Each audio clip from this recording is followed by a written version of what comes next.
what you said, giving 9 awards to Stand News would harm the integrity of the award. For me, I think it is ridiculous, and it is totally unfair to Stand News and to the judges. There are quite a number of entries from Stand News, but it constituted less than half of the entries. And Stand News should not be blamed because other mainstream media didn't want to join or they did not do human rights stories. And just because of presumptions of innocence, yes, Stand News are not yet convicted. But why do you say that giving awards would support criminal activities? We hereby demand apologies from you. I apologize if you took that impression.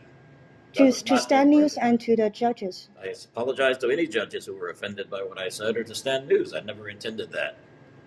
So I was just relaying that some people were saying that because we didn't have as many entries as we had before, and we would have been giving all of these awards away to Stand News. And I hadn't confirmed, by the way, it was Stand News because we didn't announce any winners, but I just said everybody knows who the winners are because they were published. And we were worried that not myself, I don't make decisions by myself. This goes to the entire board of the FCC. I just laid out the facts to them, and they were very concerned about several things, but we would be accused of aiding and abetting and promoting and celebrating sedition. And then the Press Freedom Committee asked me to consult with lawyers to see, and I consulted with 3 different lawyers, and all 3 lawyers came back and said, yeah, you'll probably be investigated by the police over this. Because the publication had been shut down or shut itself down because it was charged by the police with sedition.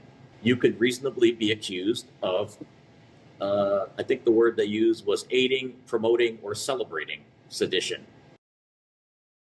Yeah, the first one was not, so I didn't really take he gave the same advice. He was more of a solicitor. The second one I talked to was a criminal lawyer, and then he told me that I should talk to a third one who was actually a criminal lawyer who has stood in court and argued NSL cases before judges.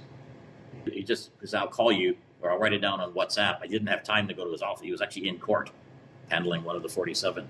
So he actually didn't have time to write it down, but he said he sent me a WhatsApp and I read the whole thing out to the board what he said. And he actually said to me that, you probably could get away saying you didn't have any intent to break the law, the sedition law when you did this, but in his words, you won't get a fair hearing before an NSL judge. And he knows because he stands in front of him. He said, you won't get a fair hearing. How many people arrested under sedition or national security law have gotten off? You think they're getting a fair trial? In Hong Kong and China, arresting people means that you're guilty. Rule of law means the police can go out and arrest you for almost anything. That's what's scary about things now. I think if we had given out these awards and gotten arrested, I would presume I'm innocent, but I was told by a lawyer that the judge probably wouldn't agree. But what does that mean to be investigated by police? It means that first thing they would do would be they'd probably come to the FCC at 6 in the morning or whenever we open and ask to see our computers. They'd probably ask to see all of the computer systems and all the online files related to HRPA. Because some of the judges actually had asked to remain anonymous. They didn't want their names done. But if the police come and say, give us all the files, we'd have to give them all the files related to HRPA, probably going back 25 years. The second thing is, this is a club. It's a building.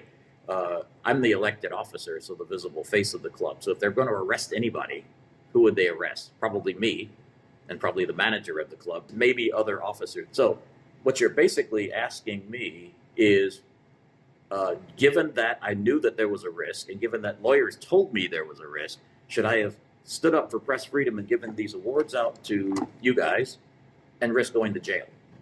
So that's what's sad about the thing. So everybody's kind of keeping their heads low, and nobody wants to kind of look up and do things. But in the board meeting, it was it was long and incredibly emotional meeting. And there was one correspondent, or two actually, in there who were actually in tears.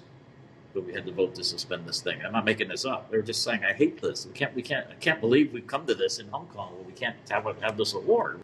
I don't like, I didn't want to do this. Nobody wanted to do it. But we can't, but again, 15 out of 16 board members, and I'm talking who they work for. CNN, Reuters, New York Times, these are major news outlets, AFP, NBC, TVB, South China Morning Post. All of these people said, we can't do this. We can't give this award out because it's putting the club at too much risk.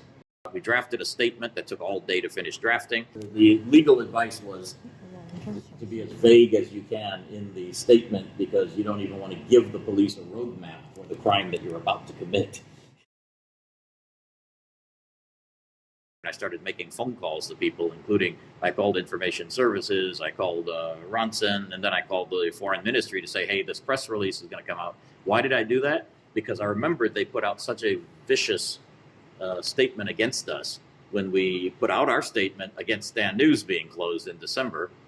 And they put out such a vicious statement that I wanted them to not be surprised, because in this statement that we had canceling the awards, I was going to say that the atmosphere in Hong Kong has, the press freedom atmosphere in Hong Kong has gotten so restrictive that we are no longer allowed to have this award. And I knew they were going to be angry about that. So I thought, well, it's better to just call them and let them know this is coming out. Because one of the things that they don't like is to be surprised by things. We live in Hong Kong. We live in Hong Kong in 2022 under the national security law. It's sad. It's never coming back. You know, so it's just the way it is.